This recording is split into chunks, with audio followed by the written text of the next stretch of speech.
There we go. Okay, and as people come in, I'll just keep admitting people.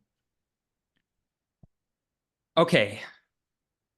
Welcome everyone to the meeting. Let's get started. This meeting is being hosted by Build a Fighting NALC. Here, 1 second, actually. There we go. Okay. Let me start that over. Welcome everyone to the meeting. This meeting is being hosted by Build a Fighting NALC. It's a rank and file reform movement made up of members of the National Association of Letter Carriers from across the country, speaking in a personal capacity today. Today, we'll be discussing the open bargaining resolution, some of the attacks against it being used by the current national leadership of the NALC, and how we can counter those attacks as we fight for the resolution leading into the convention this August. We'll also hear about the launching of an online petition in support of open bargaining and about how branches are organizing rallies to demand a strong contract for NALC members. I'm really looking forward to some of those reports. Before I introduce the speakers and explain how the discussion portion will go, let me introduce myself and give some background on the movement and what we're trying to build. My name is Tyler Vassar. I'm a shop steward with NALC Branch 9 in Minneapolis. I'm also a member of an organization called Socialist Alternative. I'll be giving a short introduction and chairing the meeting to help make sure everything runs smoothly. This is the 4th public organizing meeting held by Build a Fighting NALC. Over the past 4 months, we've brought together hundreds of NALC members from across the country to discuss how to fight for the open bargaining resolution, which is calling for more transparency during negotiations and for the mobilization of the membership through public rallies to build support for our demands and build leverage during the contract negotiation process. It's trying to combine the need for more transparency with the need for public action. Since that first meeting, 36 NALC branches and 2 NALC state associations have passed the open bargaining resolution, which is incredibly exciting. I think we're in a really strong position to fight for it going into the convention. But what these Zoom meetings have shown is that we have a lot more work to do in NALC than just winning open bargaining, although that is the first step. I think there's a lot more we need to do. It's become clear for hundreds, and in reality, I think thousands of NALC members that we need reform. We need a real transformation of the NALC as a whole. But that transformation is not going to come out of nowhere. No one else is going to do that job for us. I think it's become clear that we need to fight to take back our union, and that's going to take the effort of all of us here, which is why we are turning Build a Fighting NALC from a Zoom meeting that's happening, once every month or so into a real national rank and file reform movement. And eventually we hope to launch it as an official reform caucus. We want to build a national movement to fight to transform NALC from within into a union that fights for its members from the contract to the shop floor and everywhere in between. And NALC has a history of this sort of movement. Following the 1970 Wildcat strike, Vince Sombrato and others across the country organized what was called the National Rank and File Caucus. The Rank and File Caucus was the force that fought for and won one member, one vote for national officers in NALC in the early 70s, and eventually got Sombrato elected to national president. They were truly the real force coming out of that strike in 1970 that won significant gains in wages and working conditions for letter carriers in the years following that action. I think we can do that today, but, form some sort of national reform movement or caucus, but we need to get organized, and we need to, get organized around the modern issues facing letter carriers. And a lot of the issues that letter carriers were facing in 1970, like wages that hadn't kept up with inflation, tax on the service, worsening working conditions, those are things that we're dealing with today. I think there's a lot of lessons we can learn from the history of our own union, as well as, I think, the broader labor movement. Which is why we've started to organize a leadership for the movement, which we're calling a coordinating committee made up of NALC members from across the country. A movement like this cannot be based off of 1 or 2 individuals or even like 3, a handful of individuals. It needs a collective leadership. We eventually would like that leadership to be democratically elected, which we plan on doing at some point in the future, shortly following the national convention in August. But for now, we have an interim coordinating committee to help bring the work forward. Currently, just for transparency, let everyone know who's been on that body at the moment. Currently, the coordinating committee is myself, I'm Tyler Vassar from Branch 9 in Minneapolis, Chris Pennick from Branch 9 in Minneapolis, Tia Cox from Branch 4374 in Sterling Heights, Michigan, Kelvin Rich from Branch 2200 in Pasadena, Ernest Gonzalez from branch 421 in San Antonio, Rob Direction from branch 2902 in Newbury Park, California, and Alex Glassmacher from branch 34 in Boston.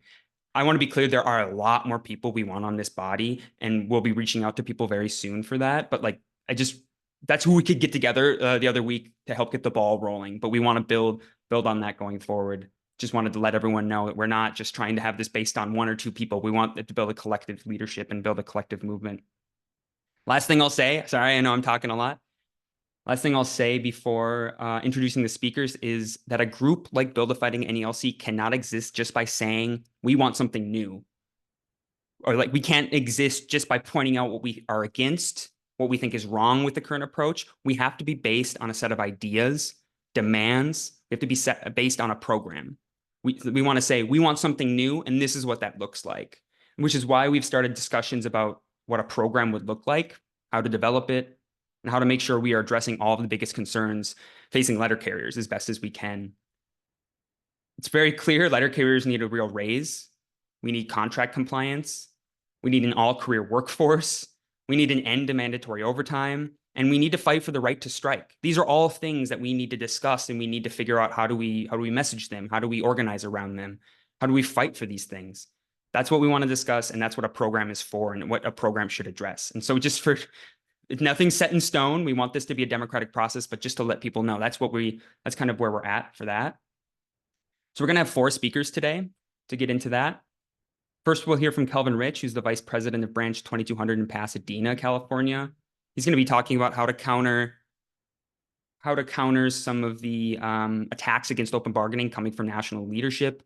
Then we'll hear from C. Moline, who's a shop steward in branch 79 in Seattle. He's going to be talking about the really exciting contract rally branch 79 is hosting actually later this afternoon in Seattle, and talking about just how important public action is for building strength as a union and winning contracts. After C, we'll hear from Tia Cox, who's a rank and file member of branch 4374 in Sterling Heights, Michigan. She's going to be talking about the launching of a national online petition in support of open bargaining, and how that can be a tool we can use to build support for open bargaining, but also build this rank and file movement. And then we'll go into the discussion at the end. After all the discussion happens, which I'll explain in a second, we'll hear from Ernest Gonzalez, who's a shop steward in branch 421 in San Antonio, Texas. He's going to help kind of sum everything up, end us on a strong note. So those are the speakers. And just to say, with so many people in this meeting, we want to make sure we do this in an organized way, are able to hear from everyone, as many people as possible, at least. Look at the room. If everyone spoke for 10 minutes, we'd be here until tomorrow or whatever, or very late in the evening. We want to make sure this, so I'll explain more. I want it to be structured. I'll explain more how that discussion will be structured after the speakers. And we can expect this meeting to be about an hour and a half.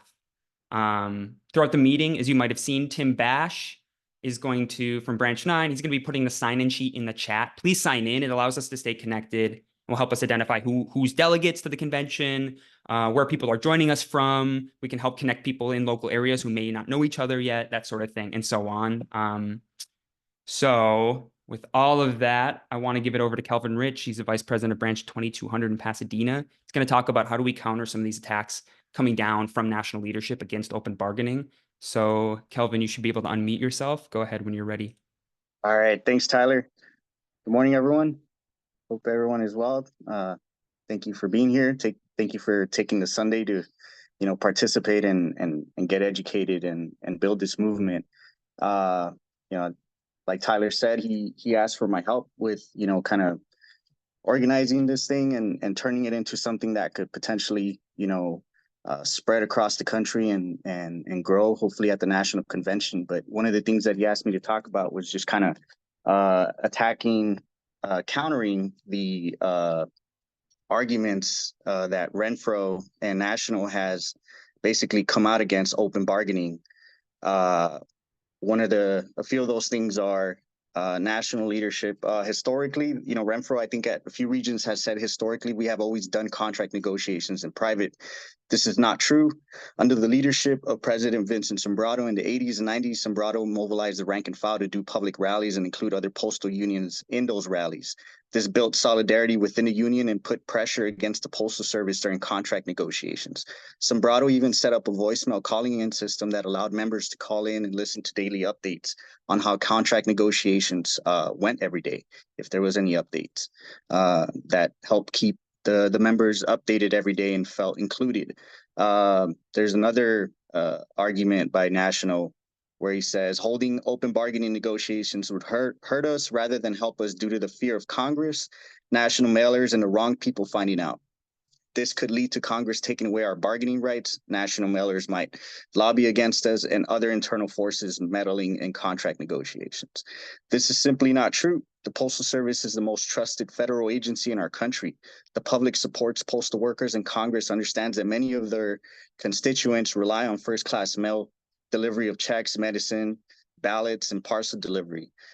The federal law, the Postal Reorganization Act of 1970, gave city carriers the right to collectively bargain and binding arbitration.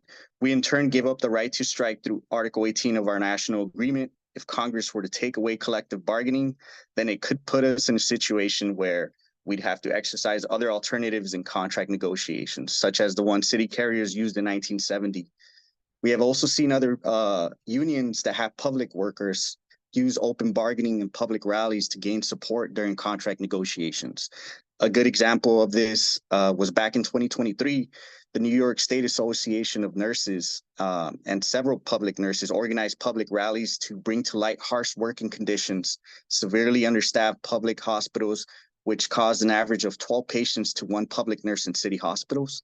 Public nurses are paid far less than private nurses, but the pension and benefits usually made public nurse jobs attractive due to the fact that public nurses could eventually retire and live comfortably and enjoy that pension once they retired. However, public hospitals shaved off more and more benefits and cuts to public nurse pensions over the years and no longer made it attractive to work in public hospitals. Brothers and sisters, does this sound familiar? The nurses' public rallies and the mobilization of the rank and file rallies paid off, and an arbitrator ruled in their favor on July 2023 by awarding public nurses a 30% wage increase over the 5-year life of their new contract. I'll end with this.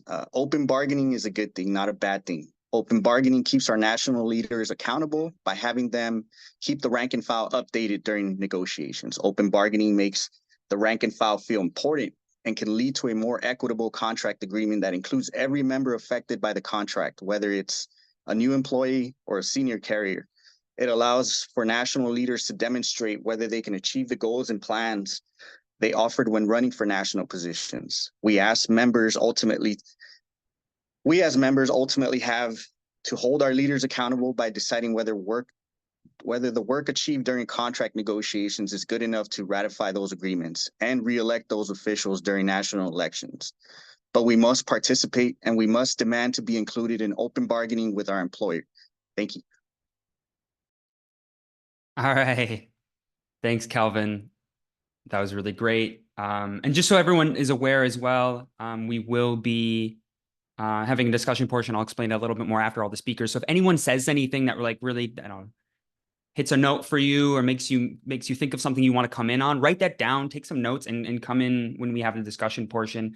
Feel free to ask questions, make some comments there. That just so everyone's aware, we will open this up after the speakers. Next we have C. Moline, who's going to be talking about, who's a shop steward in branch 79 in Seattle, who's going to talk about the contract rally there in branch 79 and also about the importance of public action when we're trying to build, fighting union. So C, you should be able to unmute yourself. Go ahead whenever you're ready. Hi, Simoline, branch 79, Seattle. I'm a steward and I'm the chair of the organizing committee in Seattle. I just wanted to quickly say that, we also brought the resolution to Washington State. We passed it, even though Renfro came from high up above to come talk crap about our resolution, and Vafiata spoke from the pulpit to see, this is not good. Washington letter carriers stood up and we said, no, we want this resolution. And it passed. The resolution committee approved it and it passed, probably like 90%. Anyways, we do have a rally today. It's at 3 p.m. at Westlake Center, which is our little downtown area here in beautiful sunny Seattle. We have speakers from the APWU, North Sounds NALC branch, Tacoma NALC branch, Everett NALC branch, Olympia NALC branch.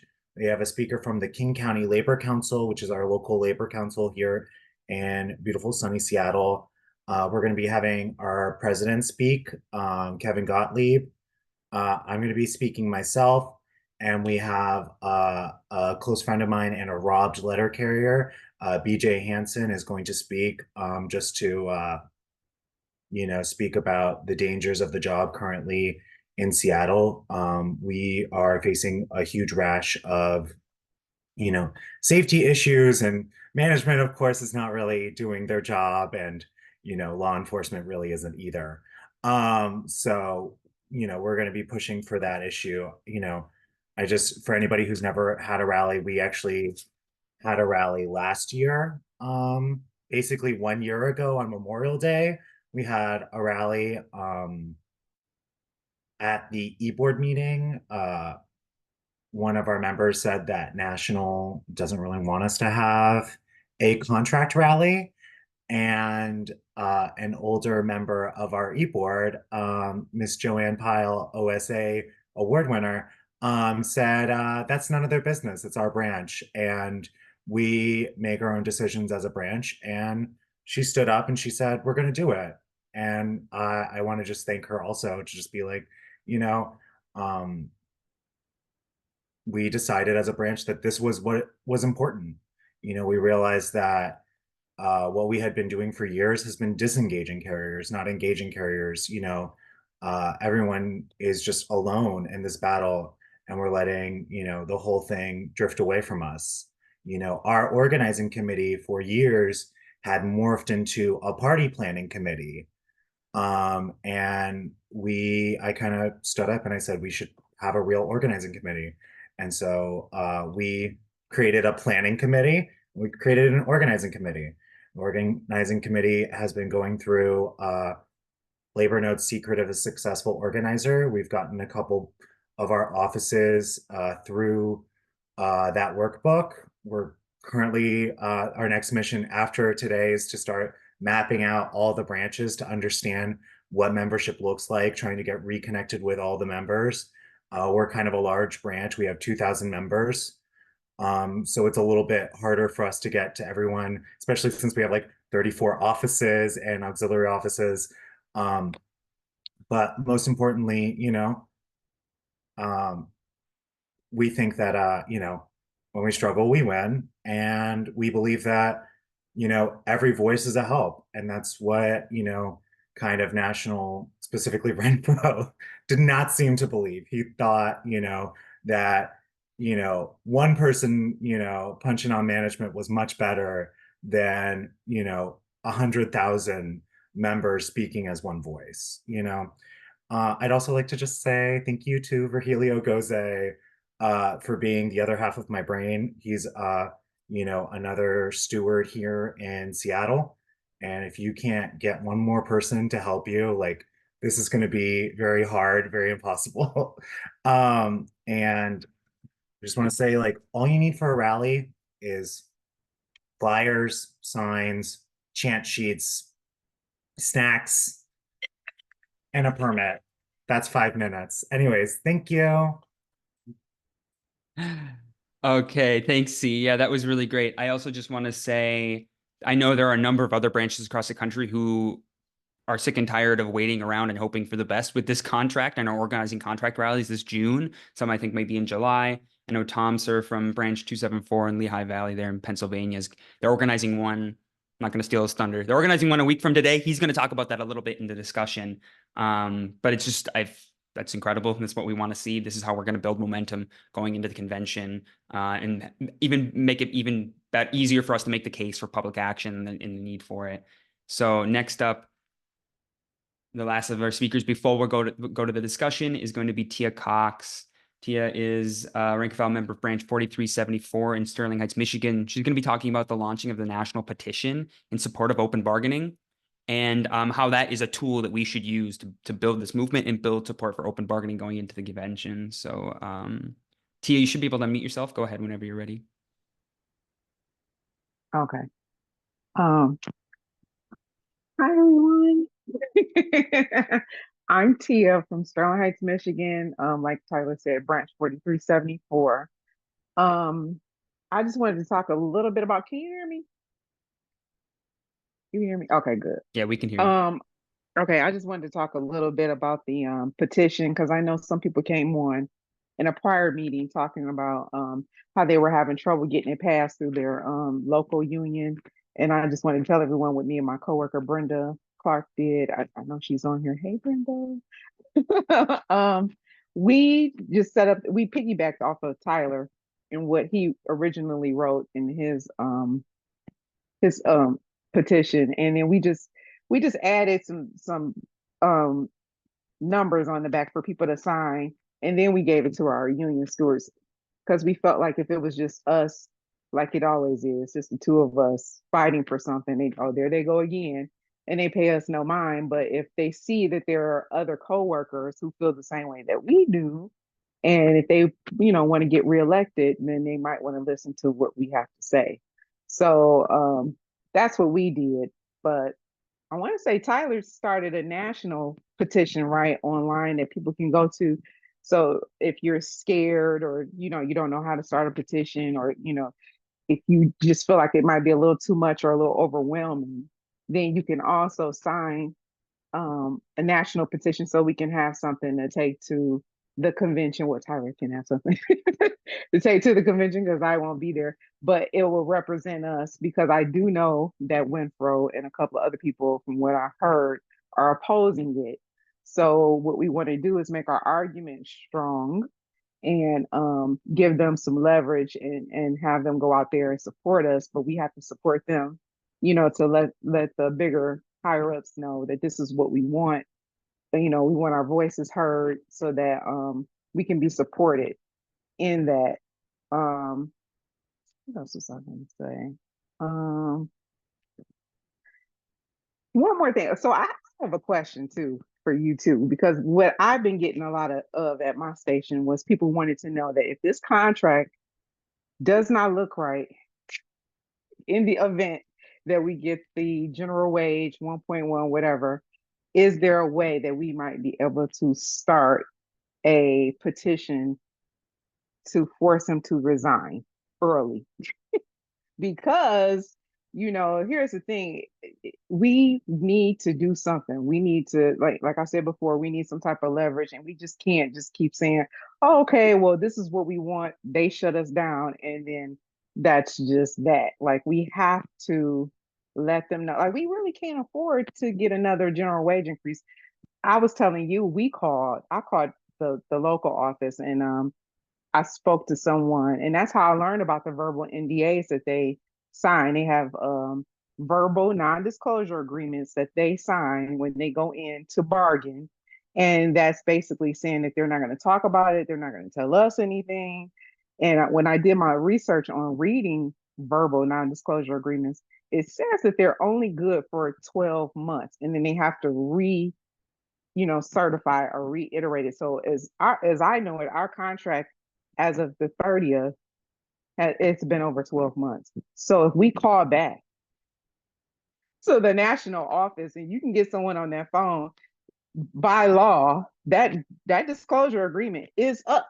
So that means they are allowed to talk unless they go in there and re-certify that non-disclosure. So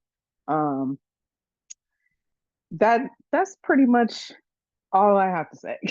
I mean, I just really want some type of change. I want to, and if you're not part of the solution, you guys, you're basically part of the problem. So if I don't know exactly how to sign up for that petition, I'm sure Tyler will tell you all how to do it, but we definitely need to get that passed because we need to know what's going on. We need to be aware, and then that way, if we don't like what's going on, if we need some type of transparency, and if we don't like what we see, then we can vote these people out and get some other people in because they're very vague. I just read the postal record. He said that our union is like one of the best. We're like one of the ones that get the best contracts, and that might have been prior to the Teamsters and the UAW. They get like a 23% increase. So we'll see what he's going to do. I wrote a letter, me and Brenda, to our president asking him to eliminate the 2-tier. And he responded and he told us, thank you, but I'm going to stick to general wages. And, you know, so I don't know if that's a good thing for us. It doesn't seem like it. I know I'm over general wages because you never really see it in your paycheck unless he's going to go big, like 20%. Otherwise than that, I don't know. It doesn't seem like he really wants to budge, but we just got to stay diligent and stay on it. And this right here, this is a start, and this should help us with some type of transparency because there's a lot of secret squirrel shadiness going on. Yep. Okay, I'm done. Thank you, Tyler. Appreciate it. All right, Tia, thanks for that. Yeah, I just wanted to say really quick, message Tim Bash. You can find him in the chat. If you find his little name or search it in the participants, message him if you want to get on the list to speak during the discussion. I'll explain a little bit in a minute how that's going to be organized. But if you message him, Tim's helping me make a list. Don't message me. I can't see it. Message Tim. And he's making a list that we are compiling to so that we can organize the discussion as well. I just wanted to say on that national petition, I should have had the link handy, but we will be sending all of this out in a follow-up email after this meeting. We'll have the petition, we'll have that you can share the link of, we'll have the flyer as well. I just want to say so far, we launched it just the other week. We've gotten 500 signatures on the open bargaining petition so far, just from sending out a few emails and from people sharing it online. If we build this petition and get signatures in a systematic way, we can go into the convention. I mean, my goal is thousands. I mean, I don't know. We can come up with targets at a different time, but if we go into the convention with thousands of signatures of NALC members saying we demand open bargaining, it just gives us that much more leverage. And on top of that, we can use this petition. It's not just get a signature and move on, but use that to start a discussion. Use that as a template or use that as the basis to be able to have ongoing conversations. You don't need to hold your casemate hostage and talk to them forced for 20 minutes, but over the course of the next days and weeks, use that as the basis to start a discussion about what we're trying to do, about the open bargaining petition, about build a Fighting NALC movement, about transforming our union. And the petition, just to be clear, the petition is just for us to be able to have more leverage. It's just for us to be able to go to the convention and say, look, there are thousands of members, and for us to be able to start these conversations with people. So that will open it up for discussion. If you want to speak, again, message Tim Bash directly. We have everyone muted, like I've said, and so I'll call on you and ask, and you can unmute yourself then after that. And you can speak. I'm asking everyone, just for the sake of time, we want to keep this meeting to an hour and a half total. Want to ask everyone to speak for 3 or 4 minutes. At 3 minutes, I'm keeping time. At 3 minutes, I'll chime in and just say, hey, can you please wrap up? And just try to wrap up that thought. Usually, you have a minute, but just try to wrap up that idea. And so then we can give everyone an opportunity to speak who wants to. And so with that, we've got a nice little list so far. But again, while anyone's talking, message Tim and we can get you on. First up, we have Brenda Clark. Okay, Brenda, you should be able to unmute yourself. Go ahead. Well, good afternoon, everyone. Can you hear me? Nod your head, Tyler. We sure can, yeah. Can you? Okay, that's wonderful. Hello, I'm from branch 4374. I am the other end of Shantia Cox. Let me say this. First of all, I would like to commend all of you that are putting in the work. It's been hard. It's truly hard. When me and Tia started in 2016 as CCAs, and we finally got a clue about union and the contract, it was in 2018. And we had to file a charge against our local branch stewards because they refused to pay us our swing pay as CCAs. But here's the thing, it's the solidarity part is a struggle. It's a struggle because you still have to break down that mindset of, oh, well, it's not going to change. oh, well, we can't do anything. And for everybody that is pushing forward in this fight, I just want to say, don't give up. It gets frustrating. Yes, it does. It truly does. But the solidarity, we're going to come out on the other end victorious. We just have to keep pushing forward and know that this is not for naught, but it's for the victory of getting what we deserve and putting the respect back on the letter carrier's name. So I'm not going to talk any longer. I appreciate my coworker. I really do, because if it wasn't her, I would have jumped off the ledge a long time ago. But I'm glad to know that we are not alone in this struggle. It's refreshing that we have other people in other states saying, hey, me too, me too. We feel the same way, me too. So congratulations, Tyler. I commend you, because you are a force to be reckoned with, and we're standing with you 100%. Got you.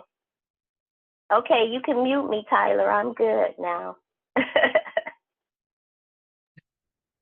Okay, thanks, Brenda. And what we're trying to build is a collective effort, a collective movement. I think really we are a force to be reckoned with. We just got to get organized. And I really want to just say really quick is if you don't know where to start, the petition can be a tool to start. Can you build a foundation of one or two other people at your branch or at your station, and go from there, and know that you're a part of a national movement. That's why we're launching Build a Fighting NALC as a national rank and file reform movement. That's exactly why. So thanks, Brenda, for all of that. That's really great. Let's I'll keep us moving along. Next we got Tom. I forgot. Sorry, Tom. I told you could go first. Tom's got his kids' baseball practice, so we wanted to get him on early so he can get going to that. Okay, Tom, you should be able to unmute yourself and go ahead. Perfect. Thanks so much, Tyler. So I'm in my car. I'm in between baseball practices, so just wanted to jump on. So the biggest thing, I want to say a shout out to Tyler and also David Groscomp out of Buffalo. Branch 274 came together at their last branch meeting, and the members came together and they said they wanted to hold a rally. So we made this happen very quickly. I reached out and had a couple conversations to get an outline based on what we needed to get accomplished here. Permits, city ordinances, some other things, and that came together very, very quickly. You can go play ball for a little, but so those things came together very, very quickly. We had a ton of participation. So our Table 2 carriers now outnumber our Table 1 carriers. So we have a ton of participation from our Table 2 carriers, and this grew from them. Everybody took a little part of this and did something to participate, whether it was calling the city for permits or securing power for speakers, securing speakers and microphones, getting pickets, getting ideas for t-shirts. It really did not come from one person. This was a group effort by many in our entire branch. And if people are going to move forward with the rallies and have successful rallies, then it needs to be a group effort. It can't just come from one or two individuals. And that's what we have. We've been building that for the last 6 to 8 months in our branch. We've had the most participation we've ever had. We hold events outside of work, outside of our union meetings, and really try to get those individuals involved in some sort of likeness together outside, and then bring them into the union. So that's going on next Sunday, June 9th in Allentown, Pennsylvania. We're going to walk from 9th and Hamilton to, there's an old post office at 5th and Hamilton. We're going to have fun with it. Everybody's going to be having a lot of fun. We have some shirts, some good stuff going on. So hopefully everybody will see, some video and some pictures of that. And this is just leading to momentum. I think that there's a lot of people out there who have had these ideas and wanted to do these things and just haven't had that, that go get it attitude or that spark to do it. And I think what you're seeing is a lot of these individuals come forward and really organize. And that's, I think, the most important thing going forward here is organizing. getting those people out, having those tough conversations, and just trying to, you know, educate our members on exactly what's going on. So with that, I just want to say thanks to Tyler and everybody else out there that's doing their thing. So thank you very much. Appreciate it. All right, thanks, Tom. Yeah, Tom and I and a few others from Branch 274 had it was like a 4 or 5 person call. It was pretty chaotic, but when they first said, "Hey, we want to do a rally, what do you think?" and just try to give them some of the experience of what the contract rally we had in Branch 9 last April. So this is very exciting. I just want to say one thing about that really quickly is if you're in a branch, if you're in the leadership of a branch, or you're in a branch where you think you can reach out to your local leadership, especially around about doing a public contract rally to demand a strong contract sooner rather than later, with demands and you know, bring your family and all that other stuff. Use the Branch 79 Seattle rally that's happening today, and use the Branch 274 Lehigh Valley rally that's happening next Sunday. Use those as examples and say, look, other branches are doing this. Can we pull off something here? And if you're able to do something, I highly encourage everyone, as many people as possible, to try to organize a contract rally this summer. As we can go into the convention with that much better of a case for public action. Up next, we've got Greg Donaldson. Greg, go ahead. You should be able to unmute yourself. There we go. Okay, good. Right. So I'm Greg Donaldson. I'm the branch president of Branch 88, Galesburg, Illinois. I kind of wanted to chime in off of what Brother Calvin Rich was talking about with getting the opening bargaining resolution passed, as I, as the branch president, actually got pushback from a lot of the older members in my branch, as I'm sure a lot of people here have. And I was able to point towards, and I'm going to link it in the chat, the interest arbitration award from arbitrator Fleshy. I think I got his name right, in 1999. I see Tyler nodding. He knows about this award. This award was where the NALC went to the arbitrator and said, "Hey, we think letter carriers work harder than every other craft. We think they should be paid more than every other craft." And they asked to be pushed an entire government pay grade up, just across the board. And the arbitrator agreed, because there was picketing going on that entire summer. There was picketing going on outside of the arbitration itself while this was going on. And it didn't just shock the Postal Service. They didn't think it was going to happen. It shocked the APWU, who didn't think this was going to happen either. And this was back in 1999. So the older people, this is almost 30 years ago, there are probably not that many people at our branch meetings who even remember that happening at this point. So there is proof of this happening and working. And I would contend that those who would say that we don't know our own contract bargaining history may be not as educated as they so claim. Anyway, this was how I got past my older members to get the resolution passed. You guys might have some success with it. And encourage, we're going to see if we do get a tentative agreement, if we'll all have the chance to vote on it. So please encourage your membership to vote on the agreement, whatever they decide. Same with the upcoming election, which, to answer Shantia's question, unfortunately, the only way I know of to remove an executive president is Article 10 charges or voting him out at the next election. That's all I have. I relinquish the rest of my time. All right. Thanks, Greg. Appreciate that. Yeah, for the sake of time, again, if you want to get in, message Tim Bash directly. I know he's trying to comb through the chat and get everyone who, it looks like he's doing a pretty good job at that. Well, we got a nice little list here, but if you message him directly, it's more likely he'll be able to see that. So just for the sake of time, let's keep it pushing along. Michael Still, let me see you. Let me find you here. There you are. Okay, Michael, if you want to go ahead, you should be able to unmute yourself now and go ahead and speak. You there, Michael?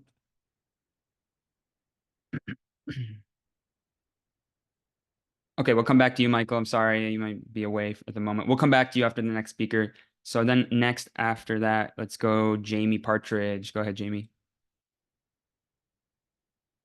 Hey everyone, Jamie Partridge, retired letter carrier, Portland, Oregon. We've been doing rallies and passing resolutions and love what's happening.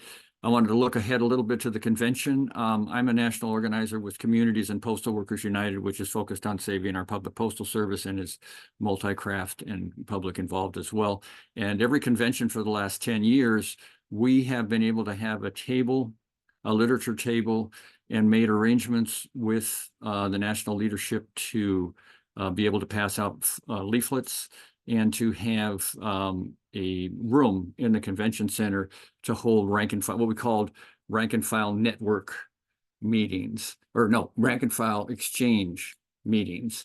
And we've been, we haven't attempted to challenge the national leadership in the way of, a reform slate or anything like that.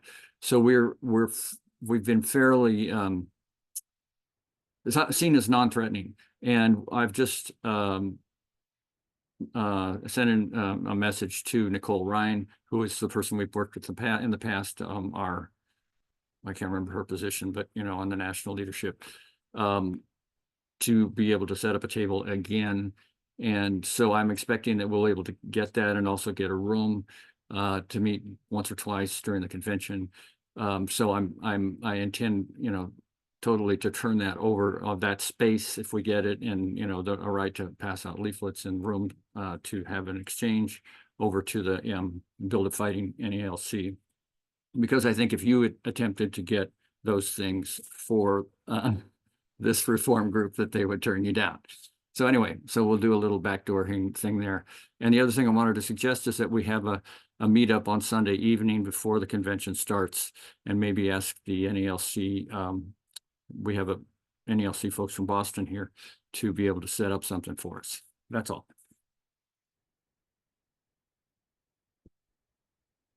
Okay, thanks, Jamie. Yeah, that's fantastic. We definitely, that would be helpful to be able to do that. And we'll definitely be in touch about that. And we will be having more of this will come out at the end of the meeting, but we'll be having the next Battle Fighting NALC meeting will be on July 21st, Sunday, same time and place. And we'll have more exact information, in particular for the delegates who will be at the convention. We'll have more information about when we're meeting up and plans for that sort of thing at that meeting. So between now and then, we'll get some of this stuff sorted out. Really appreciate that, Jamie. Okay, Michael, sounds like you got your audio fixed. All right, go ahead. You should be able to unmute yourself. All right, can you hear me? Yes. All right. I'm Mike Still. I'm over at Lehigh Valley Branch 274.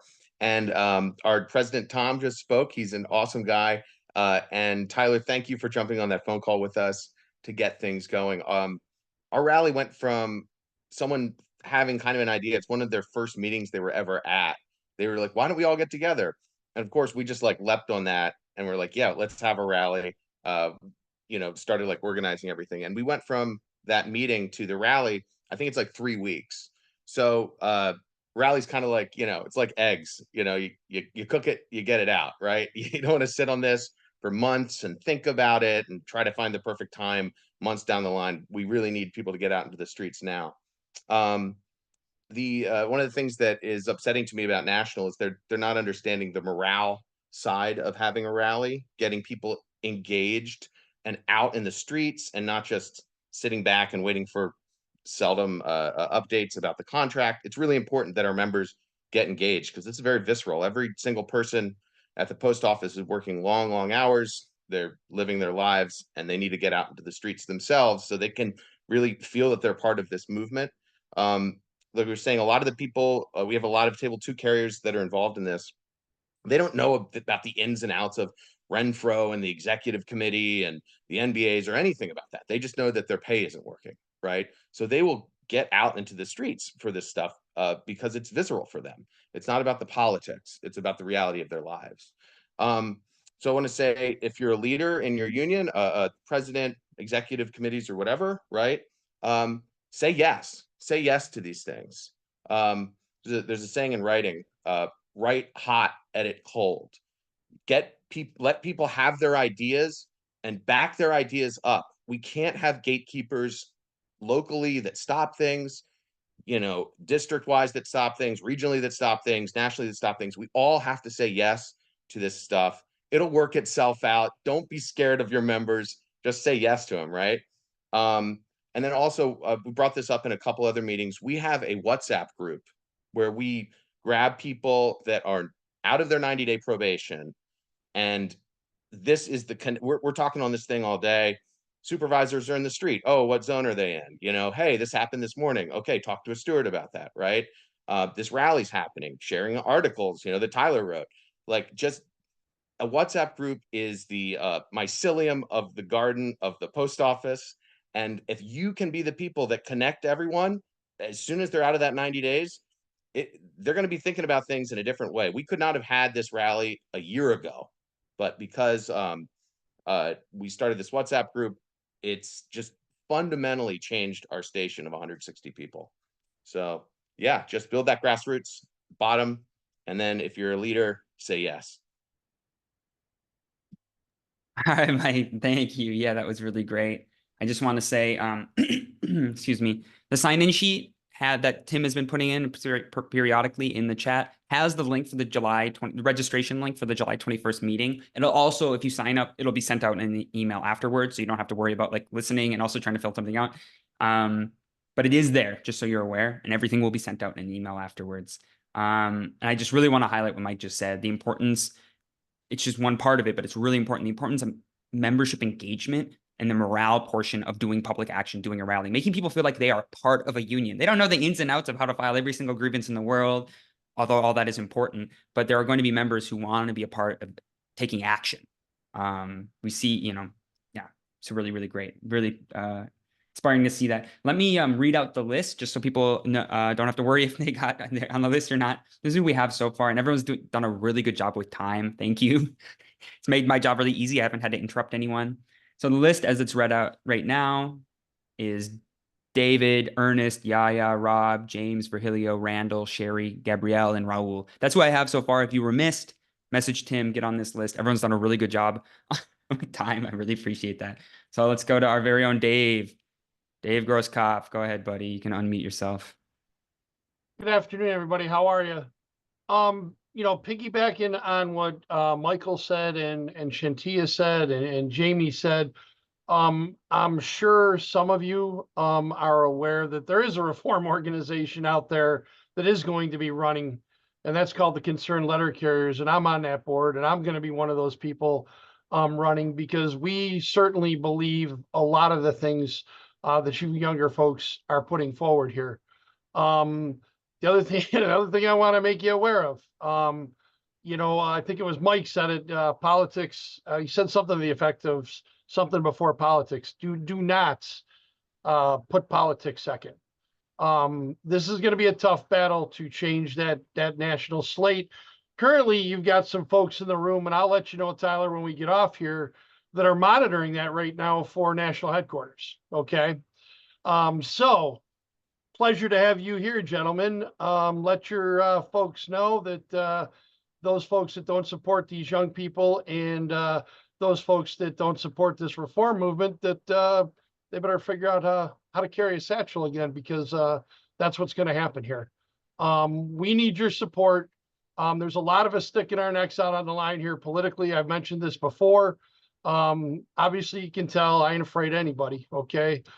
They can, mount up a $250,000 campaign. They can do whatever they want. That's not going to matter to people like me. That's not going to matter to the people that we're going to have on that slate.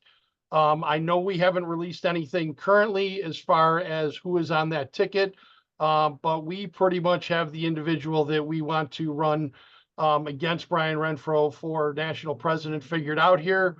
And I think most of you will be very happy about who that candidate is. We also have other ideas. For example, we believe the union does not match its current makeup.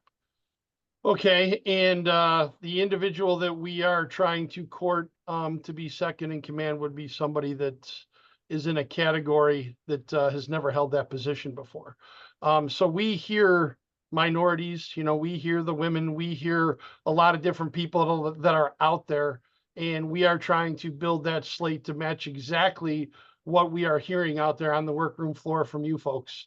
The biggest problem I have right now is with Brian Renfro and NALC headquarters is they are not listening to their local presidents and they are not listening to their membership. They are more afraid of postal management than they are of a guy like me getting up at COP and calling them out on not fighting this S&DC, not protecting service and delivery standards, talking down to me, you know, things like that. Some of the presidents that are in the room saw that interaction. And that's exactly why I got involved in this, because that's absolutely ridiculous in my mind. And I'm not going to keep going on, but if you're not my friend on Facebook, get to be my friend on Facebook, because you'll see some pretty interesting stuff that I'm putting up there. I'm pulling people's pants down. It's you know, it's we're done playing nice here. If they don't want to listen to what you folks want, then guys like me are going to make sure that happens. Stay tuned. With that website's coming up. The announcement of who the presidential candidate will be coming up, and then that further slate will be also coming up. And again, if you can, everything takes money. Look at my Facebook page. There's a space, you know, on there to who to send a donation to. And if you want to wait to find out who's on that ticket, I absolutely understand why you would wait, you know, for that. But the bottom line is things cost money, you know, websites and podcasts and all those things. And we need some seed money to get up and running. I'll shut up after that. But, you know, David J. Grosskopf Jr. on Facebook, we're coming to help you out, I promise. All right, thanks, Dave. Yeah, I was realizing I was writing up my little introduction. I didn't have anything about CLC, but I figured I was hoping that you'd come in and be able to make the case for it. I'm really glad you did. Concerned letter carriers running a leadership slate for 2026 elections. I think it's very good news. It's a very positive development. I personally look forward to seeing the program come out. What is CLC running on? What does it stand for? Looking forward to seeing how that campaign develops. And I think it's still worthwhile to organize and build a Fighting NALC as a national movement. Make sure the rank and file has a voice, has a way to get active and involved, both for the 2026 election, but also beyond, because that's what it's going to take to really turn this union around. And just the other thing is, we don't have anything to hide here. We'll be posting this meeting on YouTube for thousands of NALC members to be able to listen to throughout the coming weeks, so that we can help build this movement and make it really into an unstoppable force. So yeah, you know, I'll leave it at that. Thanks, Dave, for that. Next, we've got Ernest. Go ahead, Ernest. Should be able to unmute yourself. Hello, hello everyone. Hey, I'm Ernest Conrads. I'm in Seattle with C. Moline. I'm in a different station than her right now at Georgetown. It's a smaller station, but yeah, I don't want to talk too long since everybody, lots of people, oh my God, this is so exciting to see this many people. You know, I've been working, you know, 55, 60 hours for so long without enough seniority to get out of that position. So to see a movement build this big and be able to take part in it is huge. Yeah, I just want to talk about the smaller victory. I feel like me and Richard the Steward at our station had passing out flyers yesterday for the rally in Seattle. C. Moline mentioned. Yeah, we you know, C and the organizing committee made a really good flyer, and I don't know why our station manager allowed us to do this. I'm pretty sure it's against the rules, but he literally allowed us to go around to every single case during the break and hand every single carrier in that station a flyer. You know, not only hopefully this will drum up people to get to the rally today. I'm really excited to see what happens. You know, it also had like all of our clear demands on it, so it got the whole station, you know, talking about, you know, the flyer says a fair contract. You know, people are angry there's no contract. Safe working conditions, you know, imagine like in my truck, you know, the ignition cylinder keeps falling out and just landing on the floor of the truck. You know, it's so good to get a flyer in someone's hand and then they step into their unsafe truck and they're thinking about all these things, you know. And I really feel like we were able to bring all these politics, bring all these demands straight to the station floor in a really exciting way. You know, not everyone can go to a rally, and over the last 4 years of trying to organize, you know, one of the biggest barriers that I've felt is how do you get people who are working 60 hours a week to engage with the politics? How do you get people who can't come to union meetings, who can't come to rallies? How do you bring those politics in? And having a flyer that has like really clear demands and facts about what we're trying to do is a good way to get the whole shop floor talking. So that was very exciting. It seems like I can just have open season on the petition, you know, the building, Fighting NALC is starting. If my station manager is going to be this nice to us, maybe that will stop. But yeah, that was a great experience handing flyers out to everyone. That's all I wanted to say. Thank you, everyone. All right, thanks, Ernest. Yeah, that was really great. I mean, to me, that example of how you were able to get the conversation started in your station about the, you know, because you had a flyer with demands on it about a rally, about a public action that the union's taking. We can use the petition in that way, just like you were saying, to start a conversation about open bargaining, about going into the convention, about a lot of people are feeling hopeless about the contract, about the State of the Union. And we can say, no, don't feel hopeless. There's a national movement that's getting organized around these things, and you can be a part of it. And so just that flyer example and how that got the conversation started at your station really got me thinking about that. That's really great. Okay, moving along. Next up, we have Yaya Ismay. Go ahead. You should be able to unmute yourself. Hello. All right, welcome. Go ahead. Hey, Postal fam. I think this is a collective movement. It's not just us, it's everybody. Everybody needs to do this. Management, clerks, everybody. Everybody's got to do this. It's awesome that everybody's together. I like that. I really like that. I wasn't involved in the union for a long time, and now I'm starting to get involved with it. I got to throw a shout out to JH. He's the one that got me turned on to you, and things are happening. Things are happening, and we got to move together, and we got to make this work. We got to get this company out of the red. One thing I don't like is when I tell people that, like, you don't pay my taxes. Have you bought a stamp lately? No? Okay, well, you don't pay my salary. But the fact that we still get the subsidiaries, and a lot of people here are not, I don't know how to say it. You don't help the company. You don't. But I see a lot of people, and if I gotta say, I was looking through the video of everybody who's here. Y'all look mad. Quit being so mad. There's a lot of people here. We're all collective. Y'all should be happy that this is going on. Quit looking so mad, people. Yeah, we got to make this work. We got to make this work. We got to get this company going. We got to get things going. You know, you see UPS, you know, y'all were talking about the Teamsters and that stuff, you know, that's, I wish our union was like that. It's not like that right now, but I know things are changing. You're helping that happening with doing what you're doing. And I thank you for that. That's all I got to say. All right, yeah, thanks for that. Yeah, I mean, let's turn that anger into action, right? I think anger, there's a lot to be mad about. We shouldn't tell people, I know you weren't saying this necessarily, but I don't think we should tell people, oh, don't be mad, just don't worry about it. There's a lot to be mad about. Low wages, worsening working conditions, you know, maybe abusive management, whatever the case may be. Let's turn that into organizing energy and use it for good. That's what I would say. But yeah, I totally agree. That's great. I Thanks, put Yaya. it in the chat. I'm sorry, I put it in the chat, but like, yeah, the culture's changing. Even management is changing. A lot of the way that it used to be when we were living in the dark ages, it's not happening anymore. You got to remember, like, management are people too, and stuff rolls downhill. You know, people that abuse the system, well, you're going to catch heat for it. All right, thanks. Yeah, I appreciate your input. Let's move on to our next. We got Rob Durakchin. Rob, there you go. You should be able to unmute yourself. Go ahead. Okay, great. You can hear me? Yep. Yeah. So just to respond to what the last speaker said, I don't agree. I don't think we should take management's considerations into account.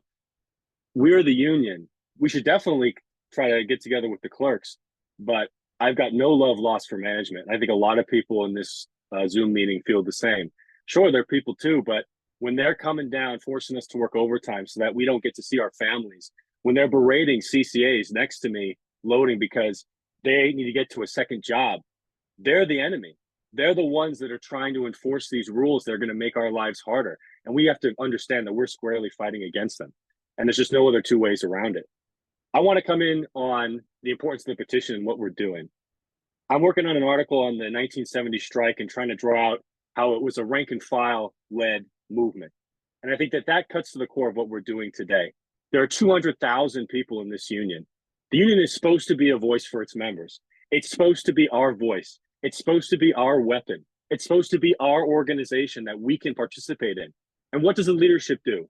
Locally, nationally, they stifle that.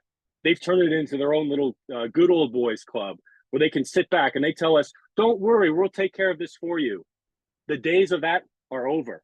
The days of the voice of the rank and file not being heard in every union hall of NALC in this country are over. We're a long way from that, but we can certainly start that process if we focus on this petition. If any of you have never been involved in union work, I know it's hard. You're worried. You're worried about the manager looking down your shoulder. You're worried about carriers that might disagree with you. Set yourself a goal. Can I talk to one person in my station and get them to sign the petition? Can I get to two?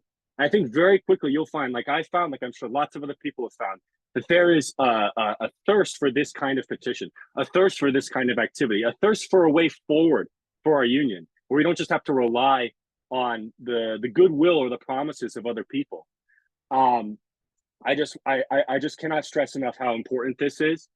I thank everybody who spoke previously, and I urge you, let's build a fighting NALC.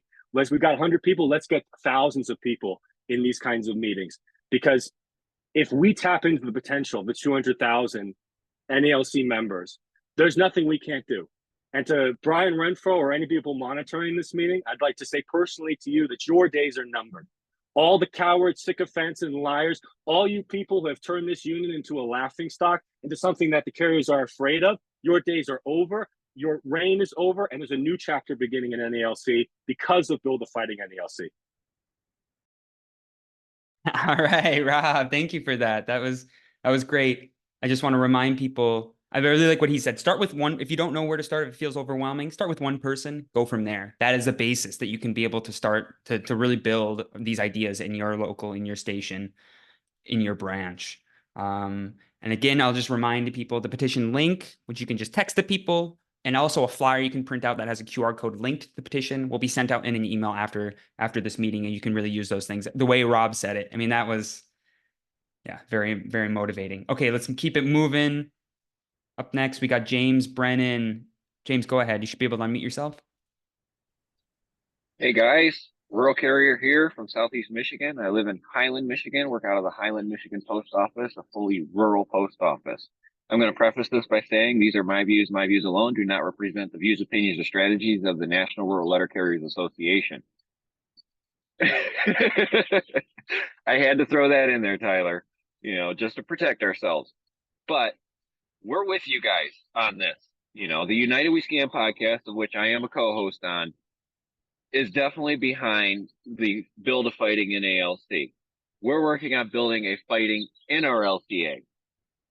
Myself, Bill May, Kristen Wakeman, Jake Edel, we're all running for office, national office.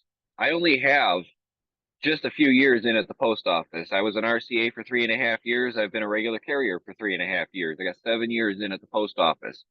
But in that time frame, I have seen many things. I had a friend who was a city carrier. Unfortunately, they passed away from other medical reasons. But they were actually assigned to Royal Oak during the Royal Oak incident. And we're seeing the same things happening. We see the same things happening in Memphis. We're seeing the same things happening today. It's time for us carriers to stand up, stand together, be brothers and sisters of the crafts, and actually work together to build a better lifestyle for carriers all across the board. It doesn't matter if you're city, if you're rural, if you're a clerk, if you're a mail handler, if you're a janitor. Managerial harassment has come to a precipice that is beyond that of anything we've seen before, even those past incidences. We are seeing it not only from our local management, we're getting it from district, we're getting it from regional, we're getting it from national. It's coming right down the pipeline.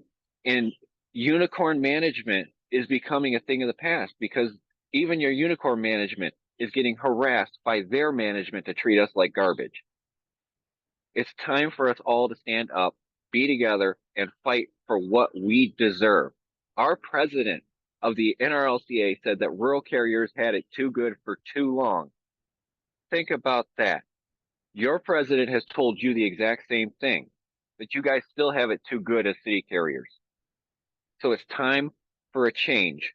It's time for a leadership change to people who have actually been out there, been on the ground, been working this job, dealing with these crappy scanners, dealing with stupid metrics that are unattainable in a safe manner. So it's time for everybody to come together. And if you want to know my opinion, go listen to Fed Up with Ron Speakman. I have an interview with him there. You can find out my side of things. But anyways, I'll throw it back to you guys. Thanks for letting me speak. Thanks, James. Yeah, thank you so much. It's really good to see, you know, a rural carrier here. Definitely recommend people check out the United We Scan podcast if they want to hear about what's going on in the rural carrier side. And I really like what you said. We need the different crafts, the different postal unions to work together more often, at the very least more often, if not all the time. Stand together, fight together. That's how we can, as workers at the post office, it's how we can really build our strength. So we'll keep it pushing along. We're set to go like 20, 25 more minutes, 30 more minutes, something between 20 and 30 more minutes. So just bear with us. We're making pretty good time. But we're going to close the discussion list just so that we can end on time. Up next, we have Virgilio. Go ahead, Virgilio. You should be able to unmute yourself. Hi, I'm Virgilio Goze in Seattle, Washington with Simulene. Well, I'm so glad to hear folks here speak about the history of the NALC and the theme of this entire talking and discussion. When President Renfro came to our national state convention, he spoke about like we don't know our contract bargaining history, we know nothing, we're just peons to him, I believe. I think he comes from a strain of the NALC that has developed over the past 20 years of corporatism, business unionism. We come from a history of the rank and file organizing that comes from Vincent Fombrado, the rank and file organizing, that kind of bargaining history. I believe the folks here from National who are listening, that is the history we come from, not from the business corporatism that you guys represent. So we're in here for the long haul. I'm so glad that, you know, Tyler talked about this being a long-term movement. We're starting something like the TDU, right? And I spoke to you about this at the, the Labor Notes conference. This is something the NALC needs because we're going to be here. Like a lot of folks are, as Corey mentioned, are retiring. Well, I implore the folks who are retiring, we're going to be here for the long haul. We're fighting for our working conditions now that you guys fought for before.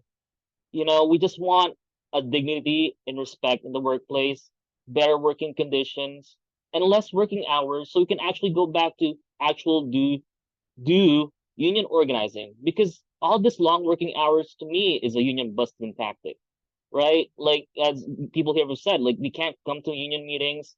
And then people wonder, why aren't we getting quorums in our branch meetings? Why aren't people coming in to, you know, become officers? Why aren't they becoming more active in the union? And we're losing entire branches into giant branches because of this, right? So this movement is not like, you know, rah-rah, you know, bring down the national. This is to help fellow letter carriers across the country fight for themselves and come together. Thank you very much. Thank you, Virgilio. Every time I hear someone speak and I'm inspired and motivated, I think, wow, okay, maybe we should end it there. And then the next person talks and says something just as exciting and motivating. I really think this shows what we're trying to build here. And I just want to say, like, to kind of go off that strain of like, I really loved how you framed that. What we're trying to fight against is the business unionism approach of the last decade or two or three, or however long it's been, that has sort of seeped its way into the leadership of this union. What we're trying to build off of, where we come from, is the tradition of rank and file organizing. At the last Branch 9 general membership meeting, a longtime NALC member who was an active participant in the 1970 strike came up to a Branch 9 member and said, you know, this convention is going to be really, it's going to be really intense. It's going to be, there's it's going to be really polarized, like whatever, and said, but what you are doing is what we were trying to do in the 1970s, coming out of that strike, winning one member, one vote, winning other reforms around national office, and fighting to elect a real fighter to the national presidency. And so I really agree. We are part of a tradition that we don't have to make up. Of course, we're going to have to figure out little things here and there in a new context, but we have a tradition in our union that we can look to for inspiration and that we can build off of. So on that note, Randall, why don't you go ahead? Randall Wirtz, you should be able to unmute yourself. Go ahead when you can. Okay, you hear me? You sure can. Yep. Okay, I had a question. We talked about open bargaining earlier. I've seen some of the resolutions online. I know as you're writing a resolution, there's only so much you can get on one page, and it's kind of vague. I was hoping to be a little more specific, how you envision this working. I know contractual language, they agree in principle, and then it's really not finalized until we get the contract ratified. Are you envisioning the agree to in principle being discussed with the membership? I know someone mentioned earlier, decades ago, like a call-in number. I can see the contractual side of it, like economic part. I mean, we want $50 an hour. The post office is at 37. That's how far apart we are. You can bargain that in the public eye. Are we concerned at all about losing contractual language if something leaks, since it's not finalized? And along those lines, are we thinking about any resolutions or anything in that way where we could agree to like a partial settlement, to like a similar to like a partial grievance settlement? So we're only taking forward maybe the economic portion, and the contractual parts are pretty much agreed to. Is there, I guess, I just more along the open bargaining, how you're envisioning this to work?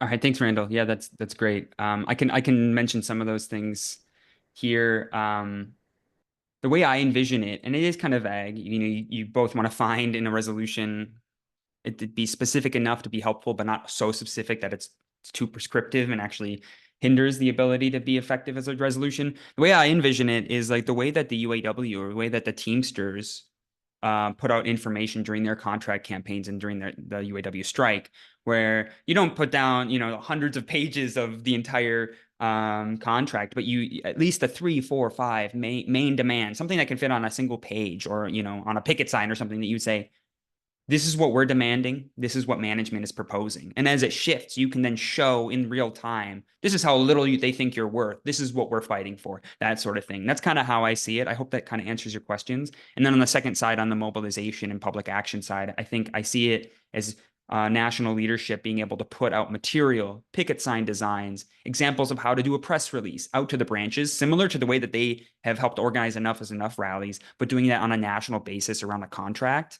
And being able to put that information out so that branches and branch leaderships who've never done something like this before have a sort of packet of how to do it. That's kind of how I see that side of the open bargaining happening. But the first part, I think you don't put hundreds of pages out or anything. But the way I see it is that you could have a side by side. That's what the UPS Teamsters did. They said, this is what management thinks you're worth. This is what we're fighting for. And as it shifted, they were able to show just the progress of negotiations. Hope that answers part of the question, at least.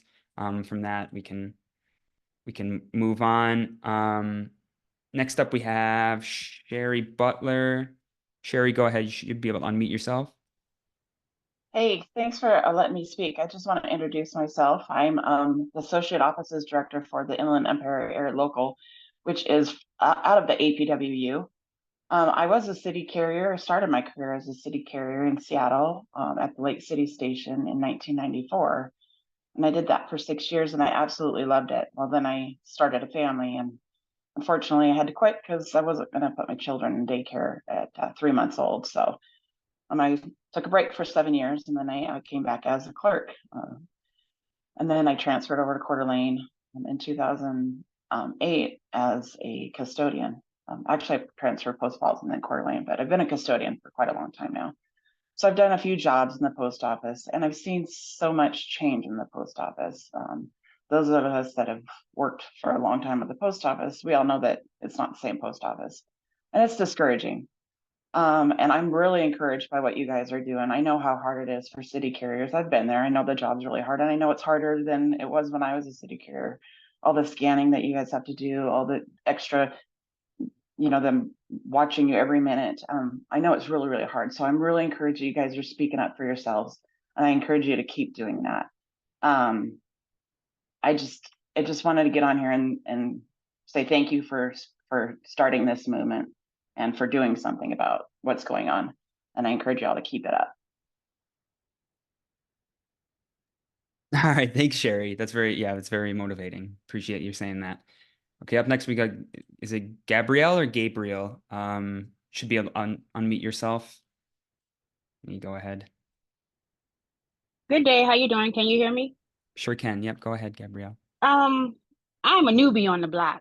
I've been in 2 years. And I'm out of branch 456 in Norfolk, Virginia. And I love what I do.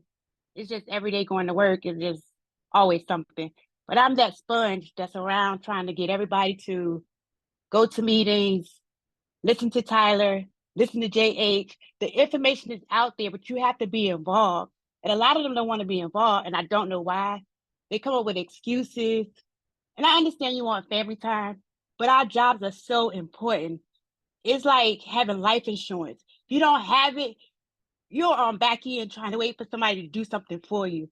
But I'm so glad you have this out here.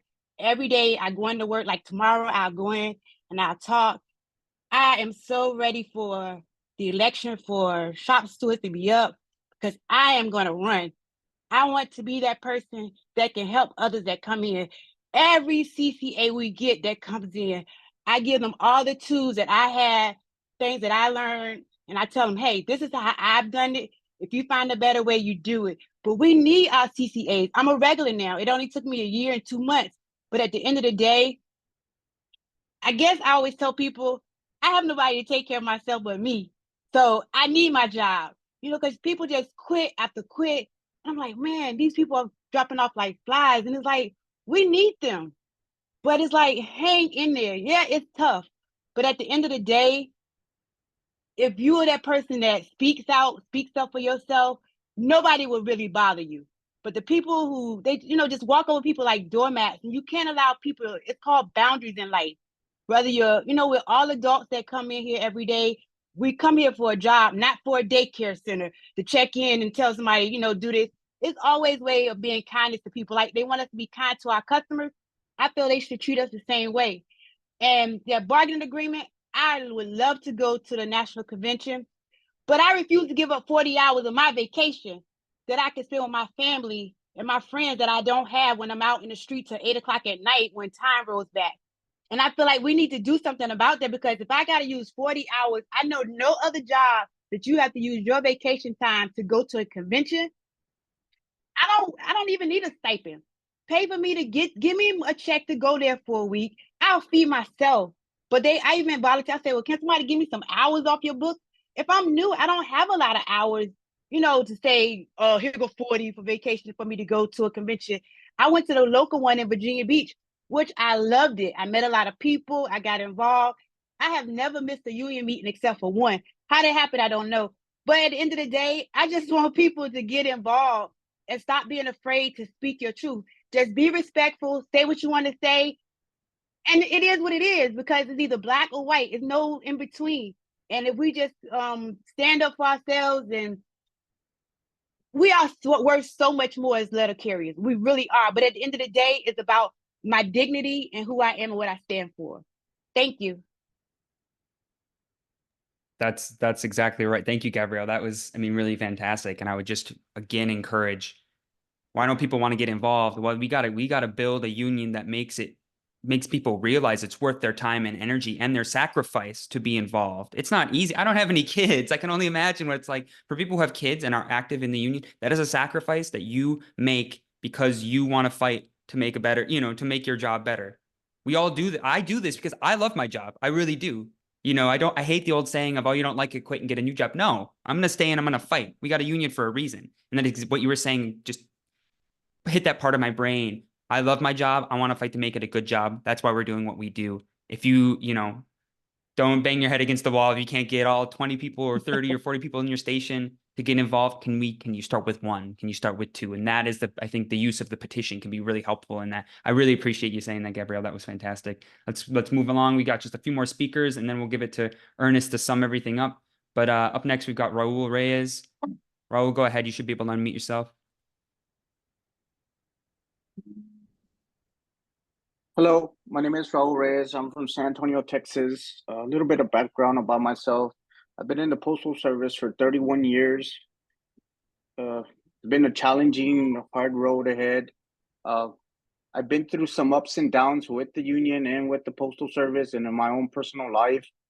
I'd like to take the time to thank each and one of y'all for doing this. It almost makes my whole life makes worth of something fighting for. Sometimes there was times that I thought I was alone, that nobody felt the same way that I felt, how we were getting mistreated even by our own union. And I had my own union attack me. As the years went by, I started noticing how new carriers are coming in, and now those new carriers are attacking me because they feel that I'm part of the old regime also, which I am in that generation, but I don't think we're not all think the same way. I'll stand behind y'all and fight all the way with y'all, whether it causes my career or not, because that's how I believe in my union, which is ours. And I challenge each and one of y'all to have the stamina that David Noble has had to get attacked not only by management, by their own union, the criticism they get because of our age, everything that goes with that. Only y'all are gonna know that struggle when that time comes. The petition, I believe it's good. I think they already made up their mind, right? I think what we need is someone that's gonna be well versed of the parliamentarian process at the convention, that we could actually counter them, because that's the first thing they're normally gonna do, is try to knock us down procedurally. That's what I think, that someone here has to get involved in the Robert's Rules of Order. And another suggestion for myself, we're so far, we've got a couple of months. I think we should be reaching out to all our delegates that we know from each branch and reach out to them and tell them, this is what I want, right? I elected you to be my representative, my voice at the convention, and I want this resolution passed. And like I said, there's like the previous speaker that doesn't have the financial needs or the time, but she also has the voice to reach out to her delegates and tell them, like, hey, one day I'll be financially set in my life, because I started also one time and I struggled financially when I first got hired, but her voice to those delegates in our branch could be just as strong it is, and put a motion on the floor that you want the delegates, to know how they voted in this resolution, right? Some of the branches will try the technique to vote in blocks, right, to eliminate the voice of the other employees, the other delegates there. So those are tactics that they're most likely deploying, the ones that are friendlier towards our current administration, and really don't want them to leave, because their jobs are actually depend on them, right? And I say, once you conquer somebody, right, you're still gonna have to do commerce with the people you conquered. So I suggest that not everybody in my generation thinks that y'all are always wanting, what is it, you're the lazy generation, you always want everything right now, you always ask why, and I think it's good for you to ask, right? It not only teaches you, it teaches me to understand what you're going through. And I encourage you, keep asking why. Keep demanding. Don't sit silent and suffer like we did for so many years, that we just gave that trust unconsciously to them, right? And here's a lifetime later, you start realizing, man, they really weren't looking out for us, right? And it might be, I have a little bit of time left in the Postal Service. I'll try to hold on as much as I can and kind of give my opinion if y'all choose to hear it, but keep fighting. Always ask why, always demand. Check your branch's books. Keep everybody honest. If you don't keep your branches honest, officers, they're going to do whatever they want. So it's not only the past administration. I take responsibility for that, for just blindly trusting, right? And there's a lot of us that did that. But there was time we came in from the Vincent Zambrano era, right? That we felt that they must know something that we don't know, and we got to trust them, right? But as the years went by, man, it's just been hard. It's been hard. It's been disappointing. Think about it. Let y'all be at my age at this time with 30 years of service. Don't hold any regrets back and keep fighting. Fight them to the end. Be afraid of them. They'll use management against you. They'll use your other brothers against you. Keep fighting. Keep fighting. And one of the persons that I've seen through my history is David Noble. He has the established record there that he's fought him. He's not only fought what they're always going to tell you, right? They're fighting us. And once, take that as a red flag. Anytime someone's telling you you're fighting the NLC, they're using them to protect and hide what they're hiding, right? Because then they'll start turning you against each other, right? You're not fighting the NLC. You're fighting the person that's holding that position, right? So keep that in mind. And I wish you all the luck in the world. And if I could be shoulder to shoulder to y'all at that national convention, I'll vote for your resolution. I'll do anything that I can do to help you out. But just in closing note, just believe that not all of us feel that way towards y'all. And then my biggest thing that I always tell my generation, we raised y'all. We raised y'all. So that means that we have part of this fault in us, right? We raised y'all. About y'all, where I don't know y'all, but I really do. And I wish you all the luck. Thank y'all.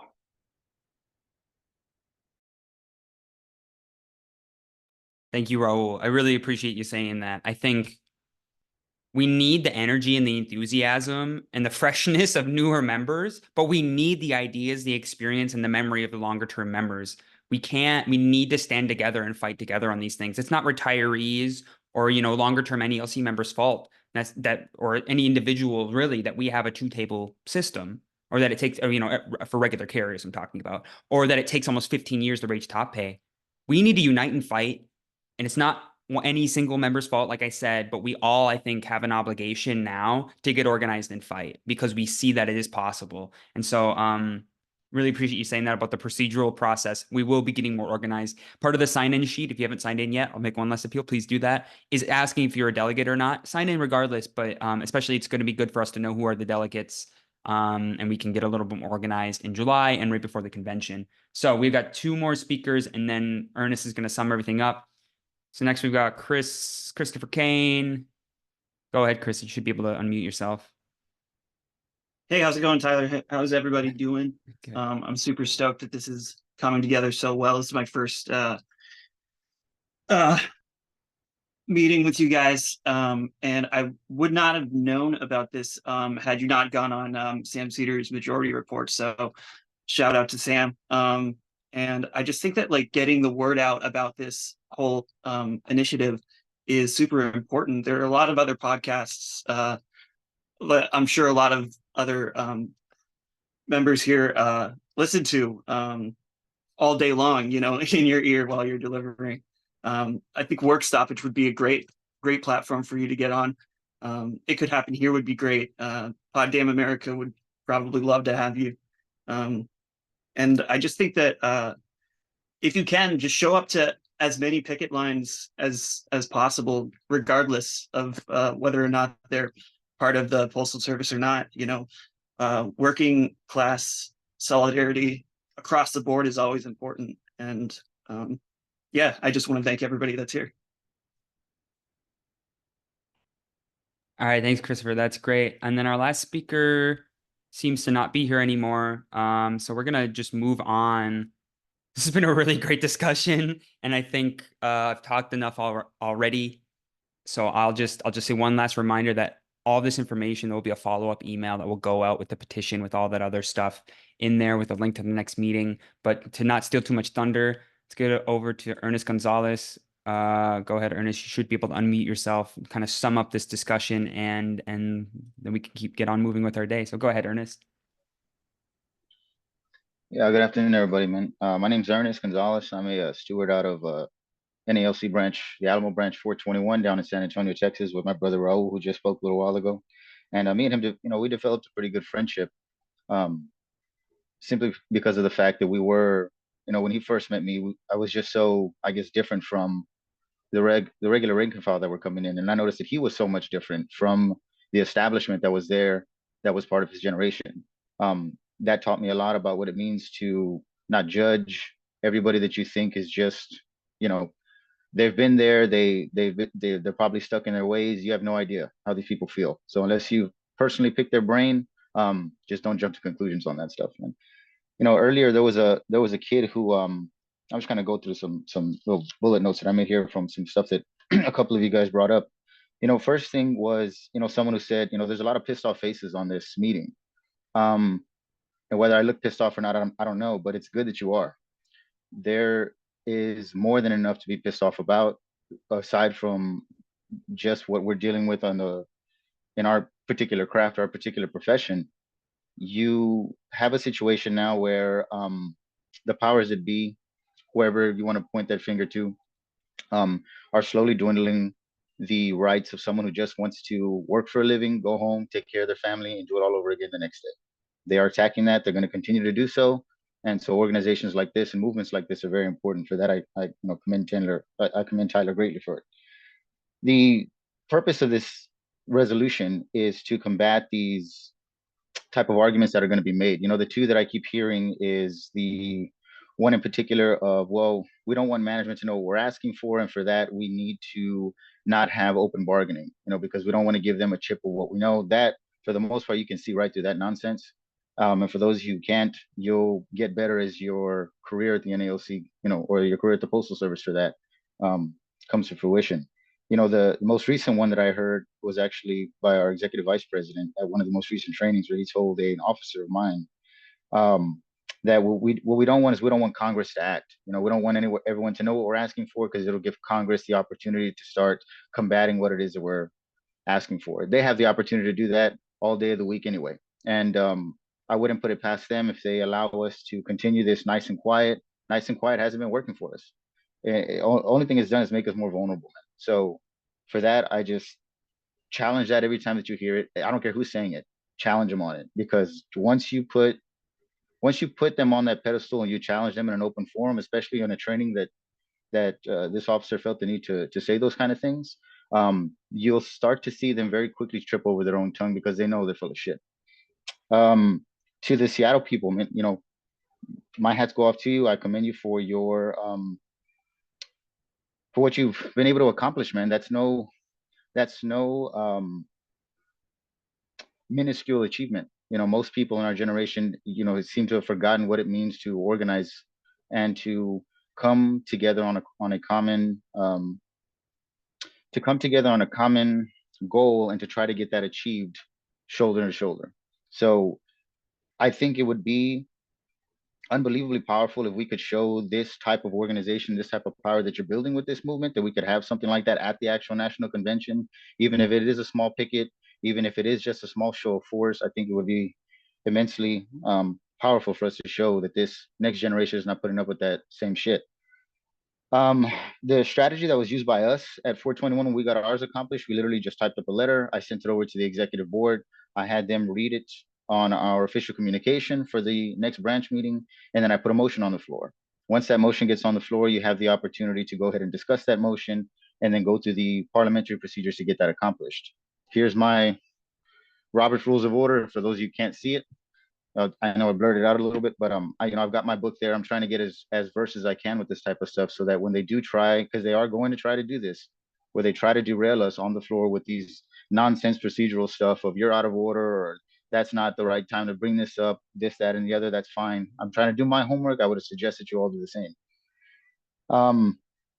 The relationship building with this petition is important. You know, you get someone on this petition, you start talking to them about why it's important. That's essential, yes. The main thing that I want you guys to harp on is to start attacking those delegates. I don't mean attacking them as far as like, getting into these type of verbal altercations with them, attacking them in the sense that, do you believe in what it is that we're trying to accomplish? And if not, they need not be delegates next time around. If the only reason you're going to the national convention is because you want a free vacation, do that on your own fucking time. We don't need that here. We simply don't need it here. So the Postal Service has done a pretty excellent job about dividing our carriers, man, whether it's the 1 and 2 table pay scales, or whether it's the CCA position. They've successfully gotten us to the point where we are different categories of employees, even though we all do the exact same job.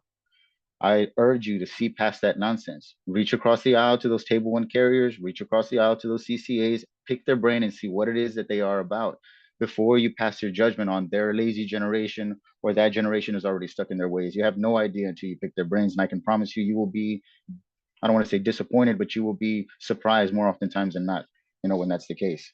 I don't know if you've done it yet, Tyler, man, but if you can share with everybody the YouTube channel that this is going to be posted on, so that they can successfully go ahead and share that with everybody. For the people who weren't able to attend, or, I know I saw a bunch of people get off this chat during the, people have stuff to do. It's Sunday.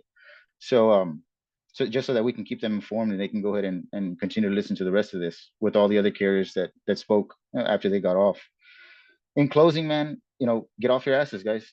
We have a very, very short time window from now to our convention. If you have not gotten this resolution passed, it is the first of or it's the second of the month now.